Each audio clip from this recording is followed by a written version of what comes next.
afternoon. Thank you for coming today. It's great to be with you. This is our first official influencer briefing here at the White House. I want to thank you all so much for joining us on what is day 99 of the Trump administration.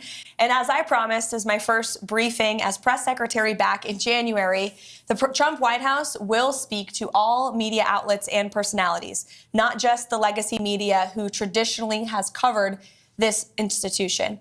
Tens of millions of Americans are now turning to social media and independent media outlets to consume their news.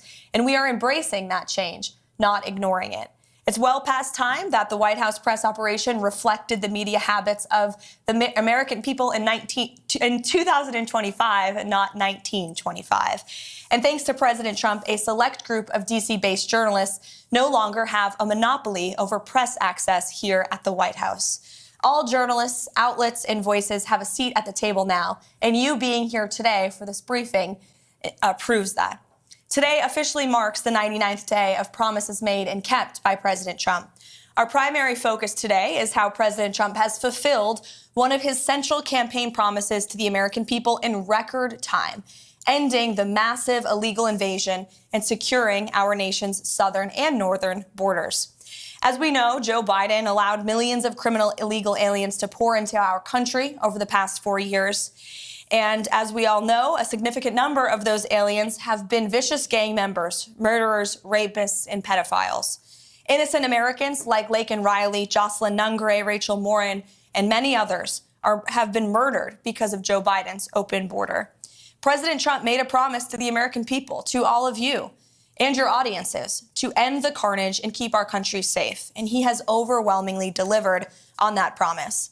He immediately declared a national emergency on the southern border, deployed the U.S. military and Border Patrol to repel the invasion, and ended reckless catch and release policies. And as a result, between the inauguration and April 1st of this month, only 9 illegal aliens were released into the United States of America. This is a staggering 99.99% decrease from more than the 184,000 illegal aliens who were released into the country under Joe Biden during that same period last year. You can't get much better than 99.99% decrease. Total attempted illegal crossings at the southwest border hit a record low in February, only to fall to another record low again last month in March. President Trump signed the Laken Riley Act into law, requiring illegal aliens arrested or charged with theft or violence to be detained. And he reestablished the successful Remain in Mexico policy from his first term. The president has also restarted construction of his signature border wall. More than 85 miles have been built and are in various stages of construction and planning. He designated cartels as foreign terrorist organizations, invoked the Alien Enemies Act to apprehend, detain, and remove these massive threats who have flooded our country. And the Trump administration, as you heard from our border czar Tom Homan earlier today, is working literally 24/7 around the clock to successfully arrest and deport illegal criminals and foreign terrorists from our communities, your communities. We're in the beginning stages of carrying out the largest deportation campaign in American history. And despite the legacy media's fear-mongering and lies about this, we will continue with these successful operations because we know that's what the American people are expecting from this president, and that's why they overwhelmingly reelected him to this office. Over the past weekend, it was announced Operation Tidal Wave was a joint effort in ICE Miami and Florida law enforcement agencies. Nearly 800 illegal aliens were arrested during the first 4 days alone. I don't know if we have any Floridians in here, but you're welcome. Operation Tidal Wave is a preview of what is to come around the country. Large-scale operations employing our state and local law enforcement partners to get criminal aliens off our streets. And we will not apologize for this. This is the first of its kind multi-agency immigration enforcement operation coordinated by ICE with federal partners. And this multi-day operation has so far resulted in nearly 800 illegal aliens apprehended in 4 days, including MS-13, murderers, rapists, drug traffickers, and human rights abuses. So, safe to say, President Trump made a promise to all of you, your audiences, and the American public to secure our nation's borders. He has overwhelmingly delivered on that promise. And you will see the legacy media has nitpicked stories to try to drum up sympathy for people who broke our nation's laws. This White House has sympathy for American citizens, for law-abiding families who are doing what's right, who came here the right way. That includes legal immigrants who have come to this country, paid their dues, waited their turn, and are now being cheated and ripped off by, or were being cheated and ripped off by the previous administration. We are putting Americans first every day, and we applaud the ICE agents and Border Patrol agents who are on the ground doing this important work. That's just the border. Of course, the president has been working incredibly hard to unleash the might of our economy here at home. He's in the process of negotiating fair trade deals abroad with many countries around the world who have come to the table because the president is using the leverage of this office of the United States of America to leverage our economic might and to cut good trade deals. You also look at what's happening on the world stage when it comes to foreign policy. The president has put the world on notice. They all understand that we have a commander-in-chief in the Oval Office who is going to put America and our troops first, who's going to do what's right for our country, our nation, our people, even if that means making tough decisions. And we are closer today to a peace deal in Russia and Ukraine, certainly than we were when we took office on January 20th. If you look at the situation in the Middle East, Israel has never had a stronger friend than they do right now in the Oval Office with President Trump. We've had more than 75 hostages who have returned home from around the world, or wrongfully detained individuals. You can only do that if you have a president who's unafraid to use the leverage of the United States. So there are many accomplishments to talk about this week. I haven't even mentioned the restoring common sense effort of this administration to get men out of women's sports, to root out DEI and waste, fraud, and abuse from our federal bureaucracy. The president has done so much in such little time, and we're working very hard here every day. We appreciate all that you do on social media to push what the president is saying, but also sometimes question it. And we relish independent journalism. And I hope you all have seen the president, myself, anybody in this administration. We are unafraid to take questions. This has truly been the most transparent and accessible presidency in American history. So with that, let's kick it off. And I'm happy to take your question first, Erin. So much, Karoline, both for having us and for granting me the first question here. Sure. And I can attest to the deportations in Florida. My Uber drivers finally speak English again, so thank you for that. But my question for you is, what are the administration's plans for those who continue to defy the executive orders? Most notably, on my mind, are the ones related to what some would call trans men. I would call men trans women, which are men masquerading as girls in girls' sports. Mm-hmm. Sure. Obey federal law, or you will be prosecuted. Obey federal law, and you could see your federal funding cut.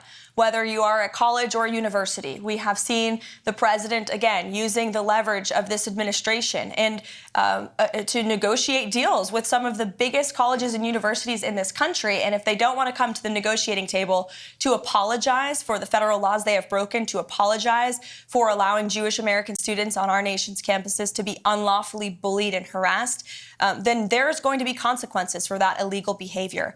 Same thing with men in women's sports. The president signed a very strong executive order, making it the policy of the United States federal government that there are only two sexes, male and female, and we are not going to tolerate biological men competing in sports or impeding in private spaces for women like myself or you.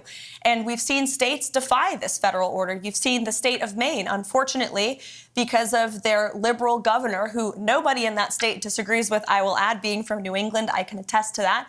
People are incredibly fed up with her trying to oppose this common sense message. You've seen young women who have had to go on television to plead with their governor, please stop letting men play against me in sports. We shouldn't live in a country where that even has to happen. The president deeply understands that. That's why he signed that EO. And when Maine decided not to follow it, the Department of Justice sued them. So anyone who disobeys federal law will be either prosecuted, sued, or say goodbye to your federal funding.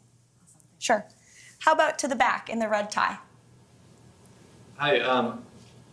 One of my main questions is, when will the border wall be completed? Because it's been talked about for a very long time, and a lot of people want to know, when can we expect that to be done? Sure. I don't have an official timeline for you, but certainly it's a priority of the administration. The president has talked about this for years, right? It was his signature campaign promise dating back to 2016. People laughed at him when he originally brought this idea up, but now the whole world recognizes a border wall is effective. It's a necessary means to secure your nation's territorial borders. Democrats like to have borders outside of their homes, or walls outside of their homes, for a reason, because they know it repels invaders. And that's why the president wants to do that at the southern border. There has been more than 85 miles built just since January 20th. It's obviously the goal of this administration to build as much border wall as we possibly can. And we need Congress's help to do that. We need more federal funding. The president's working closely with Speaker Johnson and Senate Majority Leader Thune to pass a solid reconciliation package that not only provides more funding for our ICE agents and Border Patrol agents on the ground, but to continue construction of that border wall as well. Sure, go ahead. Madam Leavitt, congratulations on this endeavour to bring in new media. And can I start by thanking you for including the British? And I'm deeply proud to be the only British representative here. I hope at future events you might include more. Thank you. I've got two questions, if I may be so bold, regarding my little old country across the pond. First and foremost, it's regarding trade deals. So your Vice President Vance, said, no free speech, no deal. The British Business Secretary, whose name is Jonathan Reynolds, has said that in the trade talks with the Commerce Department, the US Commerce Department, there has been no material, that free speech has been not a material factor in negotiations. So my first question is it the case that free speech is no longer part of negotiations? And my second question, if I may, is in Britain, we have had over a quarter of a million people issued non-crime hate incidents. As we speak, there are people in prison for quite literally reposting memes. We have extensive prison sentences and for tweets, social media posts, and general free speech issues.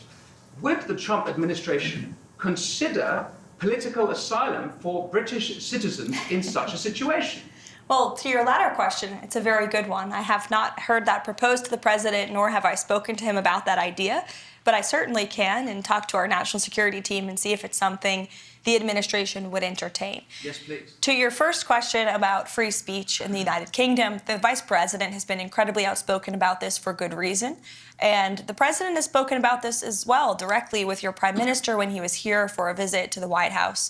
So it remains a critical endeavor of ours to show the Brits and your country, which we love and admire, about the First Amendment and the importance of free speech in a sovereign nation. As for the trade talks, I understand they are moving in a very positive way with the United Kingdom. I don't want to get ahead of the president or our trade team and how those negotiations are going, but I have heard they've been very positive and productive with the United Kingdom. And I will say the president always, both publicly and privately, speaks incredibly highly of your country. He has a good relationship with your prime minister, though they disagree on domestic policy issues. I've witnessed the camaraderie between them firsthand in the Oval Office, and there is a deep mutual respect between our two countries that certainly the president upholds. Thank you. You're welcome. Mr. Spicer, it's Hi, good to see you here. My predecessor. Yeah, well, just had to swing by and say hi. Thank you for doing this. I think it's marvelous what you guys have done to bring in new voices, and it shows, it reflects the president's commitment to transparency and to bring this in. So I've got two quick ones for you. The first is you mentioned reconciliation. Beyond that and what he hopes to get out of that, considering how slim the House majority is, what other legislative priorities does he want to see codified in law before this Congress adjourns? Mm-hmm. It's a really good question, Sean. I think reconciliation is the first and foremost question on the president's mind right now. It's a huge deal. We have to get it done. He's working closely with Congress. In fact, he's meeting with Speaker Johnson, I think, in a few minutes today in the Oval Office to discuss this very bill and measure. Aside from reconciliation, which we hope and are very confident will include more funding for border wall construction and mass deportations, as I mentioned earlier, but it's also very important that we get tax cuts passed. That is the second step in the Trump economic agenda. The president has used every executive lever he can to slash burdensome regulation, and we continue to do that every day across every agency. Administrator Zeldin is doing a fantastic job at the EPA, I may add, but every cabinet secretary is getting rid of regulation very seriously. The president is certainly working on unleashing American energy to drive down costs, but tax cuts are a critical component of really seeing the Trump economic formula be put together. So he wants to see tax cuts passed in this reconciliation package. That includes no tax on tips, no tax on Social Security, no tax on overtime, no tax on Social Security for our seniors, of course, too. As for other measures that would be codified into law, certainly we've seen the president put forth common sense executive orders and take really common sense executive action that we would love Congress to take further action on to ensure that the president's executive actions can remain long after his tenure. So you don't have another president come in here in 8 years and undo some of the executive work that the president has worked so hard on. So we want Congress to continue getting to work, but we got to get this reconciliation bill passed first. Thank you. The second thing I have is just a question I get a lot, and I figured I'd best address to you. You've done a phenomenal job opening up the briefing room, bringing in new voices. The president's commitment during the campaign to do long-form podcasts was, I think, extremely helpful to this new media environment that we live in. But a lot of conservatives will ask me, why does he sit down with people like Terry Moran of ABC or Jeffrey Goldberg of The Atlantic? What is the rationale behind that, rewarding people who have very vehemently expressed disdain for him personally? Because the president is unafraid, and he is inspired by competition, and he likes to talk to people face to face. And I think that's one of his best attributes and qualities. We live in an incredibly divisive country, unfortunately, that has been really the result and consequence, frankly, of the fake news and the hoaxes and lies they have driven at this president for the better part of the last decade now. But the fact that we still have a president who has been a victim of these hoaxes, these lies, these smears by so many legacy media outlets and reporters, yet he's still willing to sit down with them, look them in the eye, look them face to face, and take them to task and share the truth with them and his perspective, I think is what the American people deserve in a president. And it's certainly a stark contrast to what we had in the previous administration, a president who was hiding, who actually used this beautiful South Court auditorium, which we're happy to be in today, but he used this like it was a fake Oval Office, weirdly, oddly. He was missing in action. He called lids at 2 o'clock in the afternoon. For those who don't know, a lid is when we tell the press to go home for the night. And he was doing that midday. That is not acceptable around here. I will tell you, we're working very early through the very late hours of the night. And the president's willing to talk to anyone, not just journalists who have really been posing as journalists but are actually left-wing activists, but also if you look at our adversaries and our competition abroad on a foreign policy scale, you know well in the first term, he went to North Korea. He talked to Putin directly. He talked to President Xi directly. The president believes in direct diplomacy, whether it is our adversaries and competitors around the world or left-wing activists like Jeffrey Goldberg. Sure. First of all, thank you for having us today. It's a pleasure to be here. You mentioned, obviously, it's no secret, America has been Israel's strongest friend, greatest ally. Unfortunately, as you know, Idan Alexander is still being held in Gaza. He's both an American and an Israeli citizen. Last we heard, allegedly, Hamas has lost all communication with him. And I was wondering if there's been any update in terms of getting Idan home. Sure. First of all, the reports last week were from Hamas media, and so we always take that, of course, with a grain of salt. We do our own verification on those reports. I talked to the National Security Council about Idan Alexander last week, as this is obviously a priority for the administration, and all I can tell you is that I can assure you that the Special Envoy Witkoff, Adam Bowler, who's been leading some of our hostage negotiations, Mike Waltz, the entire national security team, finding him and bringing him home is a priority for this administration, and they continue to work very hard on that every day. Thank you. You're welcome. Chad. First of all, thank you for the hospitality, always open and welcome, and thank you for the access. And I'll say to you again, for everyone, what I said to you a few weeks ago when we were here. I said it's so refreshing to have a press secretary after the last few years who's both intelligent and articulate. So thank you for that. I think that a lot of people would be curious to know if we have any details of what the private conversation between Volodymyr Zelensky and the president was there at the Vatican.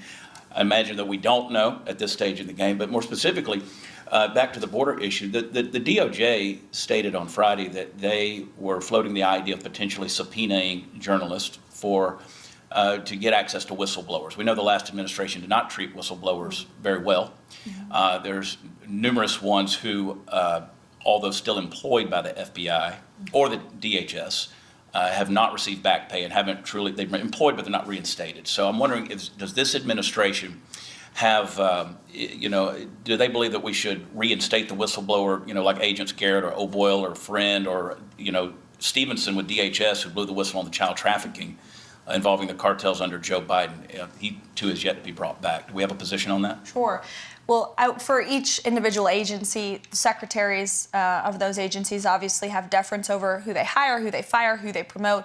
I can tell you certainly the president commends anyone who steps out and speaks the truth, especially against the malpractice that we saw over the last 4 years under the previous administration. I could speak to the 2 cases at the Treasury Department. The 2 whistleblowers there who blew the whistle on the Hunter Biden tax fraud case have been promoted by Secretary Bessent. So certainly we commend anyone who has the courage to step up and speak the truth.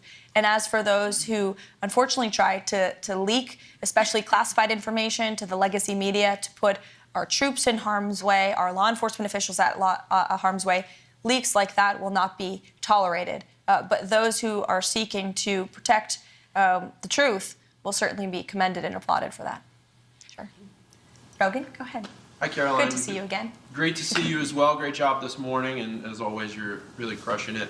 My question is about the Epstein Files. And a couple months ago, the DOJ released what they called Phase 1 of the Epstein Files, and they announced that a lot of those files, the remaining files, probably the bulk of the files, are actually in the New York field office. They requested that they be returned the day after, and some legacy media reports show that not only were those files returned to the DOJ, but that hundreds of FBI agents are going through them day after day and getting them ready for public release. Do you have any updates from the DOJ or the FBI on when those files are expected to be released, and also when we might start seeing some arrests of the client list? Sure. I can assure you that the Attorney General and her team at the Department of Justice are working on this diligently. For a specific timeline, I'd have to check in with them, and we can certainly do that for you, Rogan, in the effort of transparency. But I will tell you, the Attorney General is a bulldog. She is someone you want on your team, and when she wants to get something done, she gets it done. I've seen her do it in various instances already in her time as Attorney General, and when she makes a promise, she keeps it. So I think I don't have a specific timeline on you for that, but I do know that they're working on it over there. Thank you. Sure. Go ahead. Thank you for having us here. I've noticed, this is kind of like a repeat of 2016, the legacy media has gone back to not reporting anything on President Trump. In the beginning, we had them reporting everything that he was doing. Now they're kind of going back again to not reporting everything that he is actually doing. I'm kind of the nerd when it comes to reporting. I'm not the headline news girl. I'm the nuts and bolts. I'm the policy type nerd. So what direction do you advise kind of me to go into, like the White House files that y'all send out every single day? Yeah. Because that's what people are used to when they want to ask me questions. They want to know kind of like the nuts and bolts of everything. Secondly, I know going into the first 100 days, Johnson's meeting with President Trump today. President Trump has issued a lot of executive orders.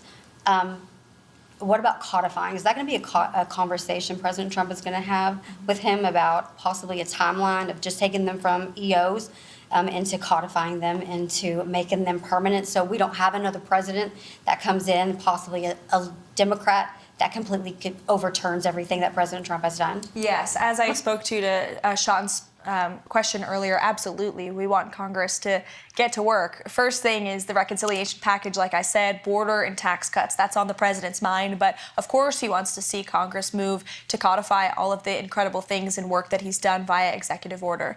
To your first question about the nuts and bolts, I wish more people in the legacy media were like you and didn't focus on the sensationalist headlines, but actually cared about the facts. The president is doing so many phenomenal things every day that will never be mentioned on cable news at night, signing executive orders. We do our absolute best to message that, which is, again, why we're welcoming independent voices like yours with following on social media, because that's the best way to get those truths and those facts out there.